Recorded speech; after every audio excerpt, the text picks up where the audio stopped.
Complicado. Chicos, ¿para quién era esto? Para la maestra. ¿Para quién? Para la maestra. Bueno, qué mala onda. Con lo difícil que es esto... ¡Ay! Que encima me voy a romper un dedo. Ustedes se preguntarán, ¿qué es lo que estoy haciendo?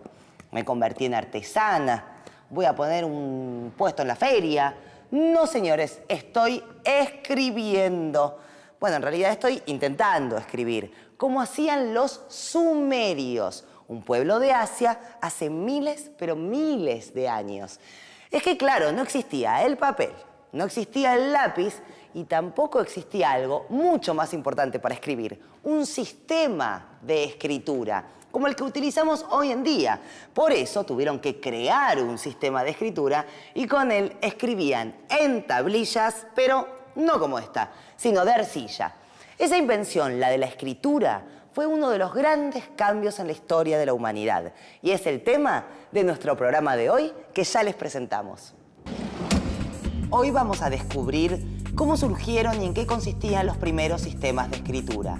Vamos a ver para qué se utilizaban y cómo evolucionaron desde primitivas marcas o dibujos en tablillas hasta el sistema que usamos hoy. Vamos a saber quiénes fueron los escribas y por qué su oficio fue fundamental en la historia. Y también vamos a descubrir por qué la aparición de la escritura significó un cambio revolucionario para la humanidad. Hoy, a los 5 o 6 años, como Gabito y Celeste, la mayoría de los chicos está listo para aprender a escribir. Pero ese sistema de escritura que ellos comienzan a utilizar a la humanidad le llevó miles y miles de años desarrollarlo. Pero antes de recorrer esa larga historia, vamos a ver el uso cotidiano que las distintas personas hacemos de la escritura. ¿Quieren? Sí. Miramos para allá entonces.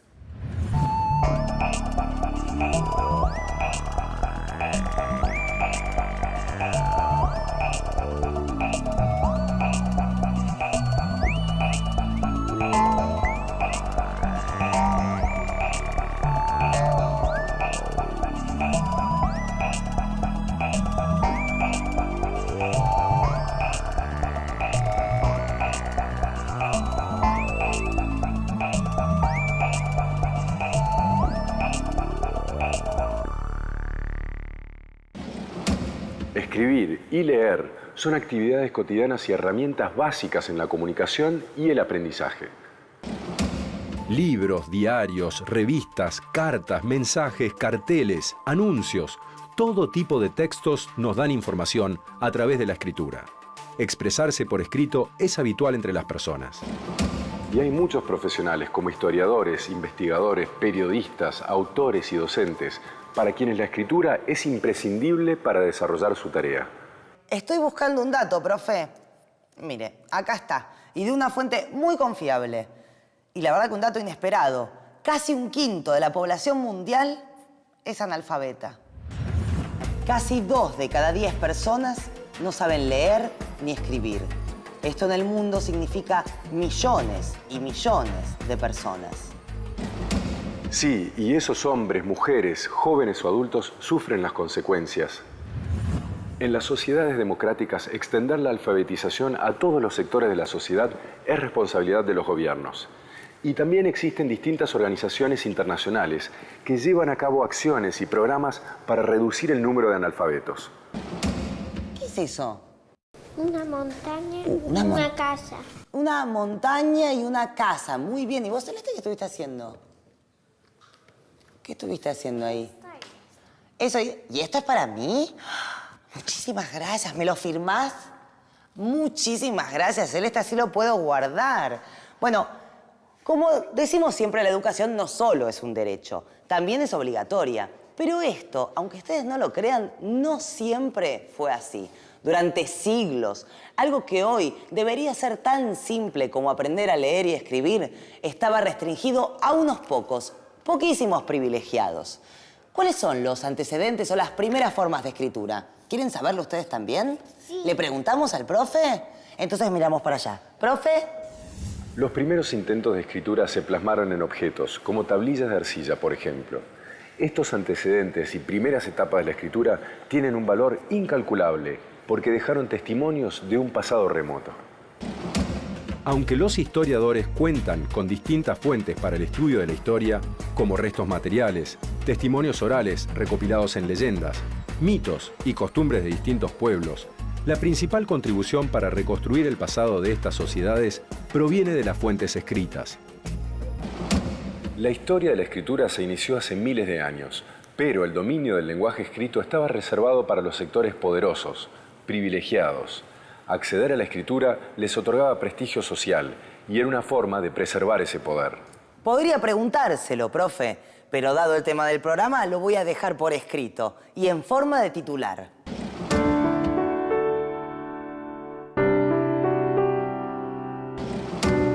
La escritura apareció hace más de 5.000 años.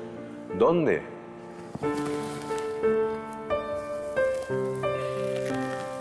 En la Mesopotamia asiática, específicamente en Sumer, al sur de esa región rodeada por los ríos Tigris y Éufrates.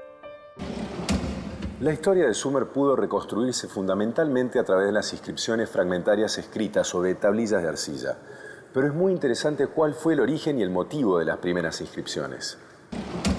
Para controlar las inundaciones del río Tigris y del Éufrates, los agricultores de la Mesopotamia crearon un sistema de canales, diques y pantanos que dieron una gran fertilidad al suelo.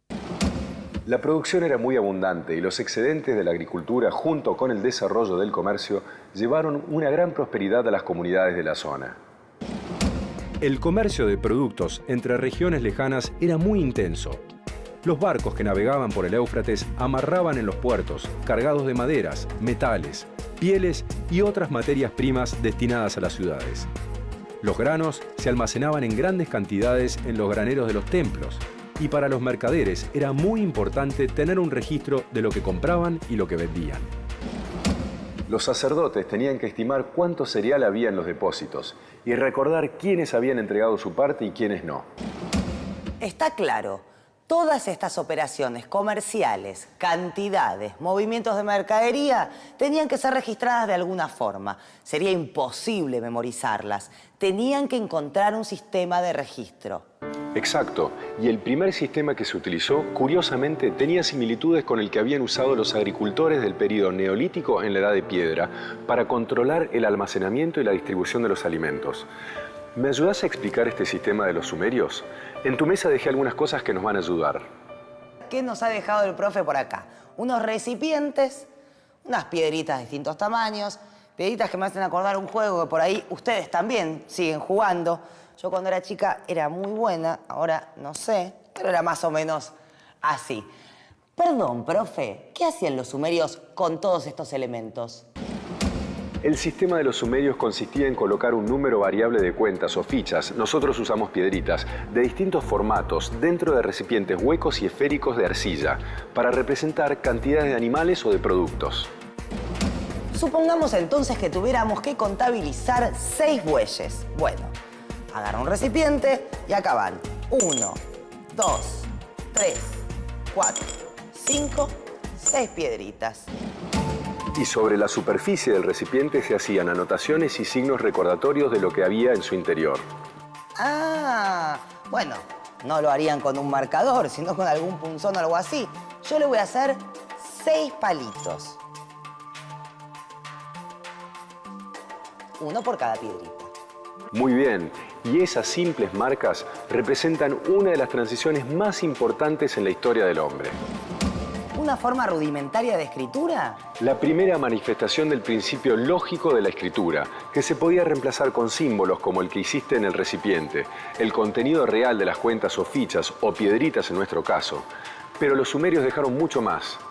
Otro rastro de escritura sumeria es el de las tablas de arcilla cocida, que contenían pictogramas. ¿Pictogramas? Pero, ¿qué son los pictogramas? Yo voy a utilizar nuestro buscador, que es infalible. A ver... Acá está. Pictogramas. Dibujos que se utilizaban para representar objetos. Estos dibujos o pictogramas componían los sistemas más primitivos de escritura. La escritura pictográfica. Otra vez te voy a pedir que me ayudes, ahora desde el pizarrón. Y también los chicos, ¿se animan? Sí. Muy bien. A ver, alumna Ernestina. Sí. Te voy a pedir que hagas un dibujito muy simple para representar alguna cosa u objeto que los chicos puedan comprender. Bueno, a ver.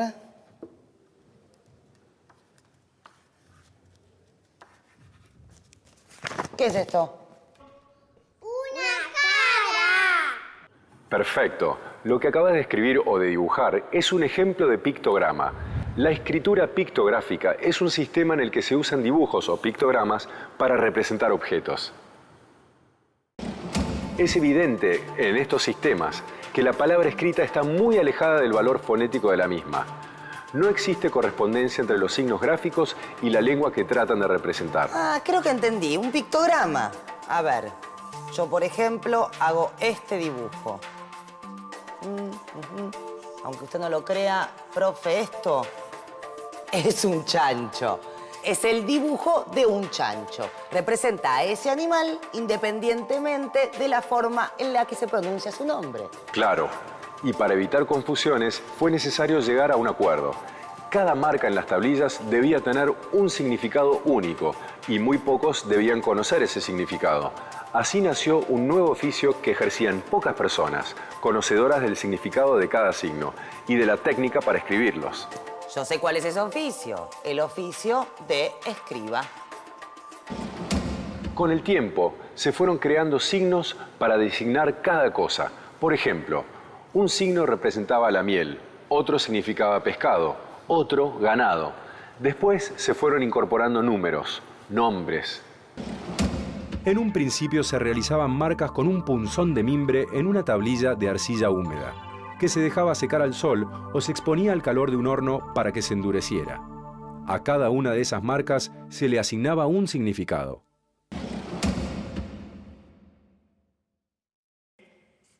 Mire, profe, ¿qué tal? ¿Qué le parece? Estoy inventando mi propio sistema de escritura pictográfica. ¿Cuántos signos llegó a tener esta forma de escritura de los sumerios, exactamente la que utilizaban en las tablillas de arcilla? En las primeras fases de la escritura alcanzaron a utilizar unos 2000 de estos pictogramas. ¿Y qué fueron los ideogramas, profe? Los ideogramas fueron el próximo paso, un paso necesario.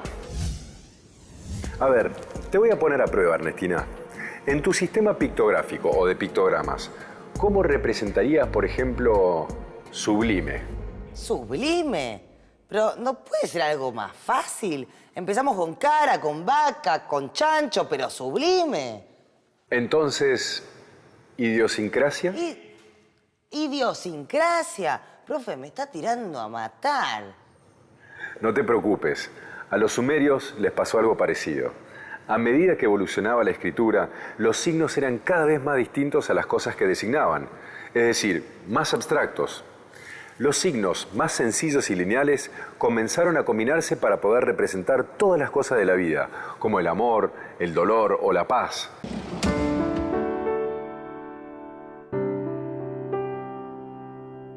Y la necesidad de representar ideas o acciones complejas llevó a utilizar dos o más signos.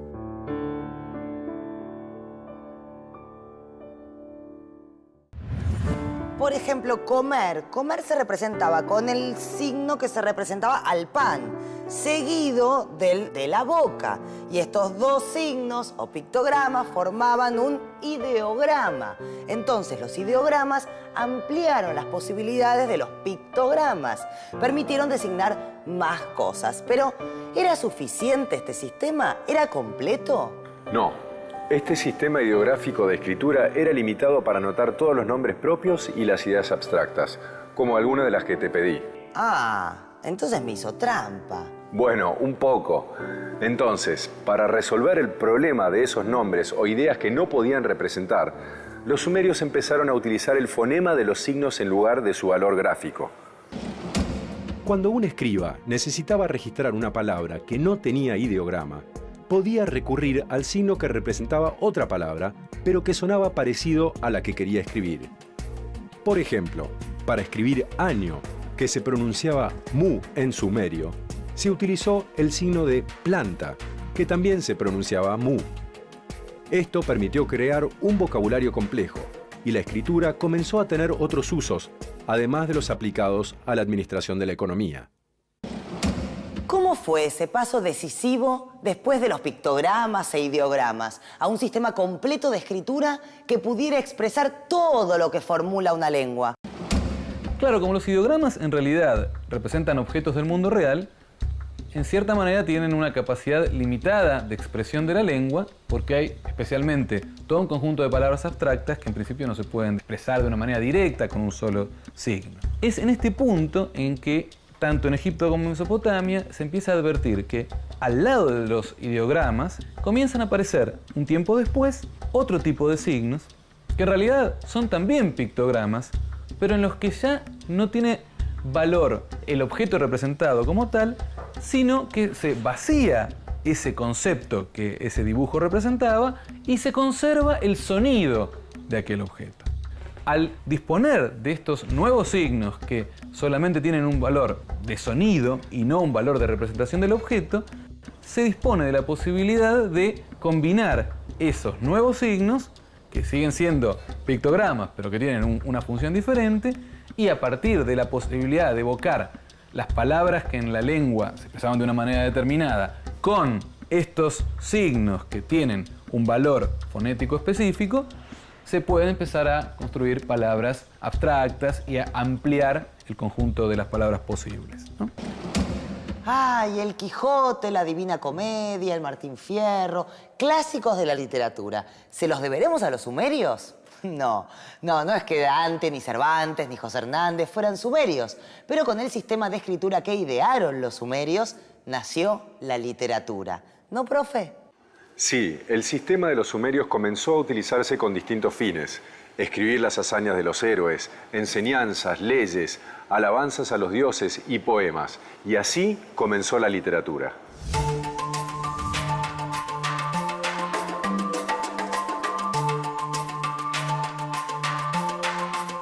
Uy, mi sección preferida. Vamos a ver qué nos cuenta.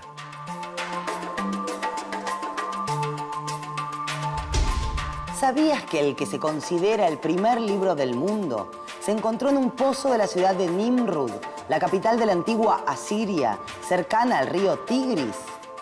¿Sabías que es un texto astrológico escrito por el rey Sargón II hacia el año 710 a.C.? Y que el libro está compuesto por una serie de pequeñas placas dispuestas en acordeón y elaboradas en marfil. Lleva acento, coma, signo de pregunta. Me siento una escriba copiando un texto religioso de siglos de antigüedad. Impresionante, pero en realidad es un manual de primer grado y le estoy dando unos ejercicios a los chicos, a Celeste y a Gabito, que siguen conmigo. Queremos saber cómo se transmitía el oficio de escriba, cómo era visto el escriba en la sociedad de aquellos tiempos. Para saberlo, al profe, chicos. Los escribas eran varones y pertenecían a familias de escribas, en las que el oficio se iba transmitiendo de padres a hijos. Se enseñaba en lugares especiales dependientes del templo del palacio y los aspirantes recibían una educación muy rigurosa, porque era necesario estar muy capacitado para después desempeñar el oficio. El sistema de escritura cuneiforme, el que utilizaban los sumerios en las tablillas de arcilla, a pesar de que fue simplificándose, nunca resultó fácil de utilizar. Memorizar y aprender a combinar cientos de signos llevaba mucho tiempo de dedicación. Por esto la figura del escriba dentro de la sociedad fue respetada y hasta venerada. Los palacios y sobre todo los templos, núcleos de poder en las primeras ciudades, fueron el principal centro de trabajo de este grupo social. Los escribas pertenecían a un sector privilegiado de la sociedad. Eran hombres ricos y poderosos, conocedores de un saber reservado a una minoría. ¿Cómo se fueron ampliando las tareas de los escribas? ¿Qué es lo que tenían que registrar? Los escribas calculaban el monto de los impuestos y registraban su pago. Realizaban censos de personas y recuento de animales. Vigilaban aduanas y supervisaban la construcción de obras públicas y monumentos. Con el tiempo, leer y escribir fueron convirtiéndose en una necesidad para progresar en una sociedad cada vez más compleja. Para eso, se crearon talleres especiales donde los hijos de las familias influyentes pudieran aprender a dominar el lenguaje escrito. Y llegamos a América. ¿Cómo fueron los inicios de la escritura en nuestro continente? La escritura, en su sentido más estricto de definición, en el mundo precolombino se concentra en el ámbito mesoamericano. Esa región ha dado lugar a distintas formas de escritura, especialmente la escritura maya, que tiene inicios entre el 300 y el 200 a.C., y que es un sistema, desde el punto de vista de cómo está estructurado, no tan distinto al que referíamos antes respecto de Mesopotamia o del Antiguo Egipto. Pero no es, de hecho, la más temprana. Hasta no hace tanto tiempo también se indicaba que el mundo zapoteca había producido una escritura que probablemente es incluso un poco más temprana que la maya. Ahora, recientemente están apareciendo una serie de hallazgos que sugiere la posibilidad de que haya habido un sistema de escritura para el mundo olmeca y remontaría a un tiempo muy anterior la escritura en el continente americano. Estoy haciendo un crucigrama, palabras cruzadas. Y esta es la siguiente. Horizontal, conclusión de una obra literaria, conjunto, compendio, y tiene 7 letras. Los dejo pensar, ¿eh? Piensen lo que acabo de decir. Conclusión de una obra literaria, conjunto o compendio, 7 letras. Epílogo, es epílogo. ¿Cuál puede ser el epílogo de hoy? Que el nacimiento de la escritura es una hazaña tan revolucionaria como fue el dominio del fuego o el desarrollo de la agricultura, porque transformó nuestra existencia, la existencia humana, la existencia del hombre. El dominio de la escritura permitió a las personas desarrollar ideas, realizar cálculos mucho más complicados y así abrió el camino a la matemática y a la ciencia. También hizo posible la formación de sociedades diferentes a las conocidas hasta ese momento. La escritura acompañó el crecimiento de las ciudades-estado, que cada vez eran más complejas y necesitaban de ese instrumento para resolver muchos problemas. En las tablillas comenzaron a aparecer nombres e inscripciones, pactos, textos religiosos, históricos y fragmentos de códigos legales. Así, la escritura fue ampliando sus horizontes. En los tiempos de los pictogramas, los signos de los ideogramas y después los fonemas, escribir fue un arte difícil y especializado, y requería un largo aprendizaje. Era considerado un rito misterioso que se obtenía con una instrucción prolongada y al que solo accedían unos pocos. Hoy, las posibilidades de aprender a leer y escribir, lógicamente, son muy distintas, pero no nos olvidemos que casi el 20% de los habitantes del mundo son analfabetos. ¿Qué estás escribiendo, Ernestina? Un machetigo, disculpe, una ayuda a memoria. Eso, una ayuda a memoria, una guía para el repaso de hoy. Es que llegó el momento de nuestro Pasando en Limpio. Hoy vimos que la escritura es la principal fuente histórica para reconstruir nuestro pasado. Los primeros signos del lenguaje escrito se remontan a más de 5.000 años en la Mesopotamia, específicamente en Sumer, al sur de esa región rodeada por los ríos Tigris y Éufrates. Son inscripciones fragmentarias, escritas sobre tablillas de arcilla. Otro rastro de escritura sumeria es la pictográfica, un sistema que utiliza dibujos o pictogramas para representar objetos. Y después llegarían los ideogramas. Los signos más sencillos y lineales comenzaron a combinarse para poder representar ideas abstractas, como amor, paz, guerra. Y con el surgimiento de los primeros alfabetos, apareció un nuevo oficio, el de escriba. Los escribas realizaban censos, recuentos de animales y supervisaban la construcción de obras públicas y monumentos. En nuestro continente, las primeras formas de escritura aparecieron en Mesoamérica. La de los mayas se inició entre 300 y 200 años antes de Cristo y no es muy distinta de la escritura egipcia o de la de los pueblos mesopotámicos. Con el tiempo, leer y escribir se convirtió en una necesidad y el cambio social que produjo la escritura fue tan profundo que podríamos compararlo con otras hazañas, como el dominio del fuego o el desarrollo de la agricultura. Lo cierto es que la invención de la escritura fue un instrumento práctico y además significó un cambio revolucionario en la transmisión del conocimiento. ¿Y qué podemos conocer gracias a eso? Nuestros derechos. O sea, saber leer y escribir es un derecho al que todas las personas deben acceder. Tener acceso al conocimiento es poder defendernos mejor en la vida. Hasta la próxima. Yo me quedo con los chicos que están dando sus primeros pasitos en la escritura. Tendrán mucho para enseñarme a mí, seguramente. Chau, profe. Yo me quedo con ellos. Perdón, ¿me prestás un minuto el útil porque mi mamá no me lo trajo? ¿Y una hoja? Gracias.